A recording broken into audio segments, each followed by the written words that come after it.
बहुत पुराने वक्तों की बात है।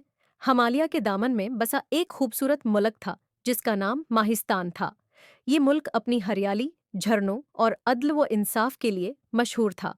यहाँ के बादशाह सुल्तान औरंगजेब एक नेक दिल इंसान थे, मगर उनकी जिंदगी की सबसे बड़ी फक्र उनकी दो बेटियां थीं, शहजादी महानौर और शहजादी जरीना।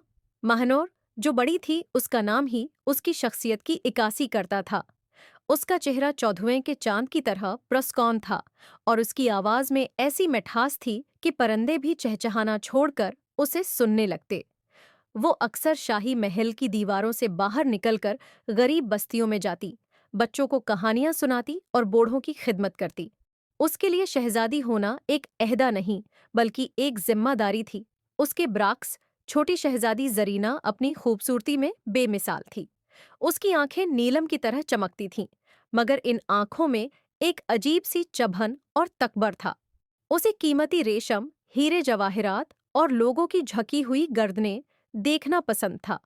वो समझती थी कि दुनिया की हर कीमती चीज सिर्फ उसके लिए बनी है। वो अक्सर शीशे के सामने खड़ी होकर घंटों खुद को देखती और सोचती, मेरा हुस्न ही मेरी ताकत है। ये लोग इस मामूली सी महानूर के पीछे क्यों दीवाने रहते हैं। वक्त गुजरता गया और जरीना के दिल में अपनी बहन के लिए नफरत एक काले नाग की तरह पलने लगी। इसी रात महल के मरकजी दरवाजे पर एक अजीब और गरीब बढ़िया आई। उसके बाल उलझे हुए थे और उसके हाथ में एक लकड़ी थी जिस पर प्रासरार निशानात बने थे। दरबानों ने उसे रोकना चाहा, मगर उसकी आवाज में ऐसी हैबत थी कि सब पीछे हट गए। जरीना अपने बालकोनी से ये मंजर देख रही थी। उसने सोचा कि ये कोई तमाशा है। उसने सिपाहियों को हुक्म दिया, उस गंदी औरत को कोड़े मारकर बाहर निकालो। उसकी बदबू से मेरा दम घट रहा है। मगर महानूर, जो वहीं करीब मौजूद थी, दौड़ती हुई आई। उसने सिपाहियों को रोका और बढ़िया को इज्जत से अंदर लाई। उसने अपने हाथों से उसके पांव धोए और उसे शाही दस्तरख्वान पर बैठाया। अचानक वो बढ़िया एक बुलंद कामत जादुई रोशनी में नहाई हुई औरत में तब्दील हो गई। वो कोई आम औरत नहीं, बल्कि सहराए तिलस्म की मुहाफिज थी। उसने गौंती हुई आवाज में कहा, सुल्तान औरंगजेब, तुम्हारे महल में दो बीज पनप रहे हैं। एक बीज से वफा का गुलाब खुलेगा और दूसरे से हसद की झाड़ियां। याद रखना, तख्त व ताज का फैसला हस्न या ताकत नहीं, बल्कि इम्तिहान कल्ब करेगा। ये कहकर वो गायब हो गई, मगर फजा में एक परासरार खौफ छोड़ गई। कुछ महीनों बाद सुल्तान औरंगजेब बीमार पड़ गए। शाही हकीमों ने कहा कि बादशाह की जिंदगी अब सिर्फ वादिये सराब में खुलने वाले सुनहरी कनूल से ही। बादशाह ने दोनों बेटियों को बुलाया और कहा, मेरी बच्चियों, ये सिर्फ मेरी जिंदगी का सवाल नहीं, बल्कि इस सल्तनत के मुस्तकबल का फैसला है। जो शहजादी वो फूल लेकर आएगी, वही मेरी वारिस होगी। जरीना ने सोचा कि ये बेहतरीन मौका है। उसने सल्तनत के बेहतरीन घोड़े, ढेर सारा सोना और मुसल्लह सिपाही साथ लिए और रवाना हो गई। उसे यकीन था कि वो अपनी ताकत और तेजी से फूल पहले हासिल कर लेगी। महानौर ने किसी लश्कर का इंतखाब नहीं किया। वो सिर्फ एक घोड़े और एक थीले में चंद रोटियां लेकर अकेली निकल पड़ी। वादिये सराब का रास्ता 3 बड़े इम्तिहानों से गुजरता था। पहला इम्तिहान, सदाए बाज़गिश्त का जंगल। जरीना जब इस जंगल में पहुंची तो उसे चारों तरफ से ऐसी आवाजें आने लगे जो उसकी तारीफ कर रही थी। तुम ही मलका हो, तुम सबसे खूबसूरत हो। वो इन आवाजों में इतनी मग्न हो गई कि रास्ता भटक गई। वो कई दिन तक एक ही दायरे में घूमती रही। जब महानूर वहां पहुंची तो उसे भी वही आवाजें सुनाई दें, मगर उसने अपना सिर झुका लिया और सोचा, ये सब फानी है। मेरा मकसद मेरा बाप और मेरी राया है।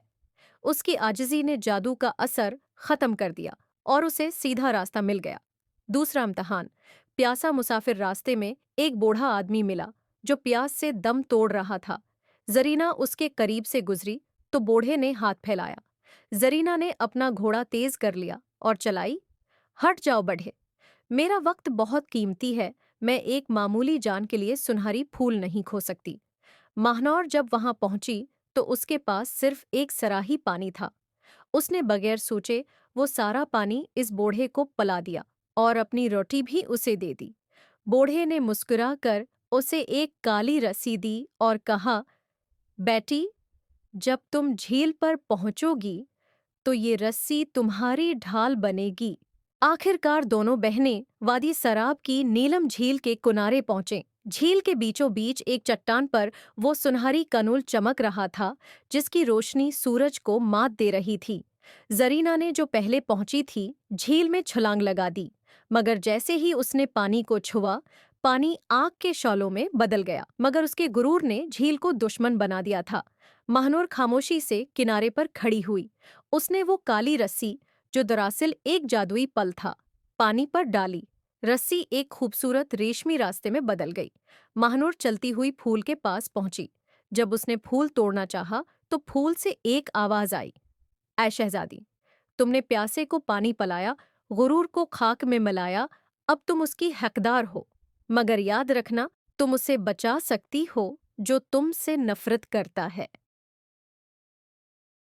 महानूर फूल लेकर वापस आई तो देखा कि जरीना झील के किनारे नीम बेहोश पड़ी थी। उसका सारा हुस्न हसद की आग में झलिसकर मांद पड़ चुका था। वो रो रही थी। महानूर का दिल पसीज गया। उसने सुनहरी फूल की एक पत्ती तोड़ी और जरीना के जख्मों पर रख दी। जैसे ही पति ने जरीना की जल्द को छुआ, एक करिश्मा हुआ। जरीना के दिल से जब दोनों शहजादियां महल पहुंचे तो फूल की खुशबू से बादशाह औरंगजेब न सिर्फ तंदुरुस्त हो गए, बल्कि पूरे महल के मुरझाए हुए पौधे भी खुल उठे।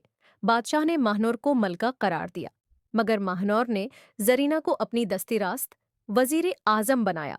माहिस्तान की तारीख में वो दौर सुनहरी दौर कहलाया गया। जरीना अब पहले जैसी मगरूर शहजादी नहीं थी, बल्कि वो अब यतीम खानों और अस्पतालों की निगरानी करती थी।